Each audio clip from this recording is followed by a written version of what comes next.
Hello दोस्तों। Indian finance minister Shrimati Nirmala Sitharaman ji अगले साल का बजट पेश करने वाली हैं और कोविड सिनेरियो के चलते इस साल का बजट कुछ खास रहेगा।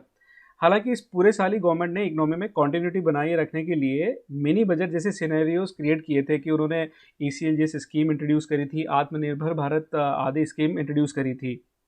इस बजट में और क्या आने वाला है और हम इसे क्या एक्सपेक्ट करें, इस वीडियो में हम आगे जानेंगे। तो बने रहिए मेरे साथ इस पूरे वीडियो में। दोस्तों, मैं हूं आपका दोस्त जय पंचोली और मनी इकोनॉमी चैनल पे आपका फिर से स्वागत है। तो दोस्तों, जान लेते कुछ इंटरेस्टिंग और कुछ नया। तो दोस्तों, मैंने जो भी एक्सपेक्टेशन है या जो बजट में आने वाला है वो मैंने 1 से 10 पॉइंटों के अंदर कवर करने की कोशिश करी है। तो पहला है आत्मनिर्भर भारत। आत्मनिर्भर भारत जो वर्ड है ये पूरे साल ही गवर्नमेंट की एक थीम बना हुआ था और आप एक्सपेक्ट कर सकते हैं कि इसी से रिलेटेड आगे भी बजट में कुछ अनाउंसमेंट हो सकते हैं। सेकंड है सेस सरचार्जेस और additional relief on medical provision and section 80C under income tax. तो दोस्तों, सरप्राइज नहीं होइएगा कि अगर गवर्नमेंट कुछ नया कोविड सेस लगा दे, कोविड सरचार्ज लगा दे इस बजट के अंदर, लेकिन साथ साथ गवर्नमेंट इस कोविड सिनेरियो में जो हेल्थ सिनेरियो क्रिएट हुए हैं उसके चलते आपको मेडिकल रिलेटेड प्रोविजन और सेक्शन 80C के अंदर भी कुछ रिलैक्सेशन दे सकती है। थर्ड है डेट टू जीडीपी रेशियो। तो अभी तक हम बजट में देखते आए थे कि जीडीपी के अंदर फिस्कल डेफिसिट होता है, गवर्नमेंट अपने जो टारगेट है फिस्कल डेफिसिट को उससे कम ज़्यादा होती रहती थी। इस बजट में हम शायद एक नई चीज़ देख लें कि गवर्नमेंट डेट टू जीडीपी की बात करे, जहाँ पे गवर्नमेंट पूरी प्रिपेयर्ड है कि इस बार थोड़ा सा फिस्कल डेफिसिट ज़्यादा हो सकता है, यानी कि गवर्नमेंट की जो एक्सपेंडिचर है वो गवर्नमेंट की इनकम से ज़्यादा हो सकते हैं इस इकोनॉमी को उठाने के लिए, इकोनॉमी को वापस बूस्टअप देने के लिए। चौथा है एजुकेशन एंड स्किल्स। तो करंट गवर्नमेंट का डिजिटाइजेशन और ऑटोमेशन के ऊपर पहले से ही बहुत फोकस है और कोविड के अंदर गवर्नमेंट को ये लर्निंग भी आ गई है कि डिजिटाइजेशन इज द की। तो इस बजट में आप इससे रिलेटेड भी आप कुछ नए प्रोविजन देख सकते हैं, कुछ अनाउंसमेंट देख सकते हैं। GDP and growth. तो जीडीपी ग्रोथ हम लोगों ने देखा कि पहले क्वार्टर के अंदर हमारी जीडीपी जो थी -23.9% थी, सेकेंड क्वार्टर में 7.7 माइनस में थी जो डिग्रो हुई है। तो हमारी रिकवरी तो वी शेप हुई है, लेकिन आगे ये रिकवरी और अच्छी बने उसके लिए बहुत अच्छे प्रोविजंस गवर्नमेंट को अनाउंस करने पड़ेंगे इस बजट के अंदर, तभी कुछ सिनेरियो दिखेगा।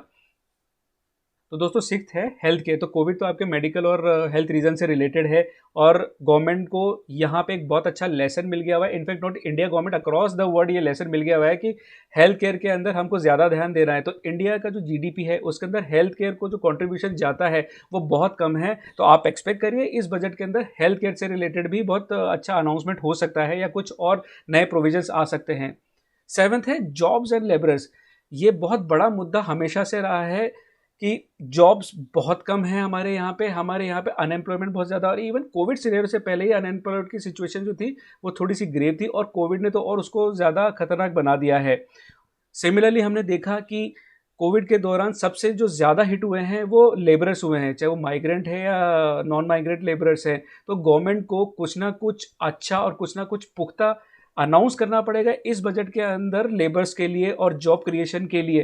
तो उनमें से एक चीज़ जो मेरी नज़र में आती है, हो सकता है गवर्नमेंट ये अनाउंस कर दे कि कुछ कैश अलाउंस का प्रोविजन बनाए या कुछ कैश सब्सिडीज दे दें। सो देखते हैं हम गवर्नमेंट क्या करती है इस बजट के अंदर।